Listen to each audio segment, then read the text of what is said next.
ये आकाशवाणी गोरखपुर है। अब आप सुकीर्ति अस्थाना से क्षेत्रीय समाचार सुनिए। मुख्यमंत्री योगी आदित्यनाथ आज लखनऊ स्थित सेंट्रल कमांड कैंट के सूर्या सभागार में कारगिल विजय दिवस की 25वीं वर्षगांठ पर आयोजित रजत जयंती समारोह में शामिल हुए। इस दौरान उन्होंने कारगिल विजय दिवस की बधाई देते हुए कहा कि कारगिल युद्ध भारत पर थोपा गया था। कारगिल युद्ध के दौरान भारतीय जवानों के अदम्य शौर्य और साहस का लोहा दुनिया ने माना। कार्यक्रम से पहले सीएम योगी ने कारगिल स्मृति वाटिका में लगाई गई वीर शहीदों की प्रतिमाओं पर पुष्प चक्र अर्पित करके उन्हें श्रद्धांजलि दी। कार्यक्रम में सीएम योगी के साथ नगर विकास और ऊर्जा मंत्री ए.के. शर्मा, महापौर सुषमा खरकवाल सहित अन्य गणमान्य लोग मौजूद थे। इसी क्रम में गौतम बुद्ध नगर में सम्मान समारोह का आयोजन किया गया, जहां जिलाधिकारी ने कारगिल युद्ध में भाग लेने वाले शूरवीरों को सम्मानित किया। इस दौरान रूसी दूतावास से रूस के डेलीगेट्स भी कार्यक्रम स्थल पर पहुंचे और कारगिल के वीरों को श्रद्धांजलि अर्पित की। उधर मथुरा में जिला सैनिक कल्याण एवं पुनर्वास कार्यालय पर अमर शहीद जवानों को याद किया गया।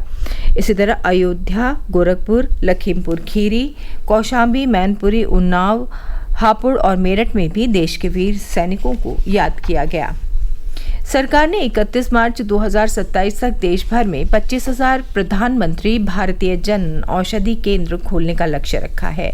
रसायन और उर्वरक राज्य मंत्री अनुप्रिया पटेल ने आज लोकसभा में एक लिखित उत्तर में कहा कि पिछले महीने जून तक देश भर में प्राथमिक कृषि ऋण समितियों में 547 प्रधानमंत्री भारतीय जन औषधि केंद्र खोले गए हैं। सुश्री पटेल ने कहा कि प्रधानमंत्री भारतीय जन औषधि परियोजना के अंतर्गत 2047 दवाओं और 3000 सर्जिकल और चिकित्सा उपभोग्य सामग्रियों को उपलब्ध कराया जा रहा है।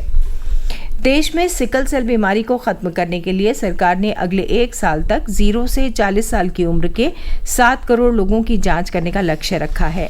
ये बात स्वास्थ्य एवं परिवार कल्याण राज्य मंत्री प्रताप राव जाधव ने आज राज्यसभा में एक लिखित उत्तर में कही। उन्होंने कहा कि केंद्रीय मंत्रालयों और राज्य सरकारों के सहयोगात्मक प्रयासों के माध्यम से आदिवासी क्षेत्रों के प्रभावित 278 जिलों में 2025-26 तक 7 करोड़ लोगों की लक्षित स्क्रीनिंग की जाएगी और परामर्श दिया जाएगा। CSIR नेट की परीक्षा में धांधली की सूचना को लेकर आज STF ने सुभारती विश्वविद्यालय मेरठ के परीक्षा केंद्र पर छापेमारी की। इस दौरान STF ने परीक्षा केंद्र से डिवाइस बरामद किए हैं, साथ ही कई संदिग्ध भी हाथ लगे हैं। इस मामले में एक आरोपी की गिरफ्तारी और 4 लोग हिरासत में लिए गए हैं जो एग्जाम देने वाले थे। उनसे पूछताछ जारी है। अपर पुलिस महानिदेशक कानून और व्यवस्था STF UP अमिताभ यश ने बताया कि एक गोपनीय सूचना के आधार पर कार्रवाई की गई। इसमें परीक्षा लैब के सर्वर रूम से लोकल एरिया नेटवर्क के जरिए एक्स्ट्रा एडमिन कंप्यूटर मिला और सर्वर रूम में 2 लैपटॉप मिले, जिसमें एनीडेस्क रिमोट एक्सेस टूल देखा गया है। इसके अलावा एक कर्मचारी से परीक्षा कराने वाला मोबाइल मिला है। विधिक कार्रवाई जारी है। वर्ष 2018 में भाजपा के तत्कालीन अध्यक्ष अमित शाह पर अमर्यादित टिप्पणी के मामले में आज कांग्रेस नेता राहुल गांधी सुल्तानपुर की MP MLA कोर्ट में विशेष जज शुभम वर्मा के समक्ष पेश हुए। वादकारी विजय मिश्रा के अधिवक्ता संतोष पांडे ने बताया कि विशेष जज के समक्ष राहुल गांधी ने कहा कि राजनीतिक द्वेष के कारण उन्हें फर्जी मुकदमे में फंसाया जा रहा है। राहुल गांधी के सफाई दिए जाने पर अधिवक्ता संतोष पांडे ने गवाहों को पेश करने की बात कही तो स्पेशल जज ने 12 अगस्त 2024 को मुकदमे की अगली तारीख तय की है।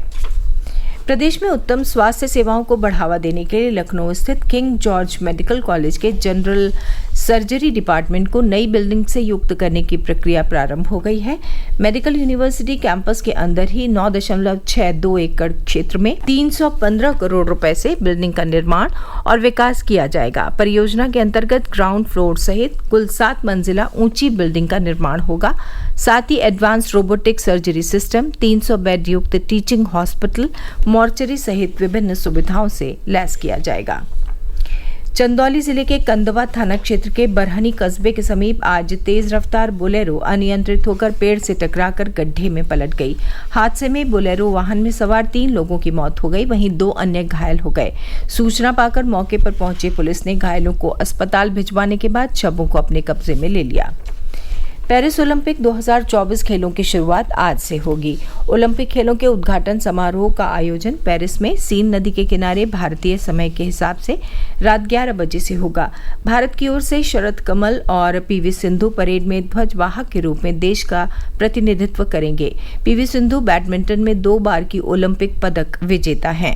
भारतीय खिलाड़ी पारंपरिक पोशाक पहनकर परेड में हिस्सा लेंगे। इसके साथ ही क्षेत्रीय समाचारों का ये बुलेटिन समाप्त हुआ। नमस्कार।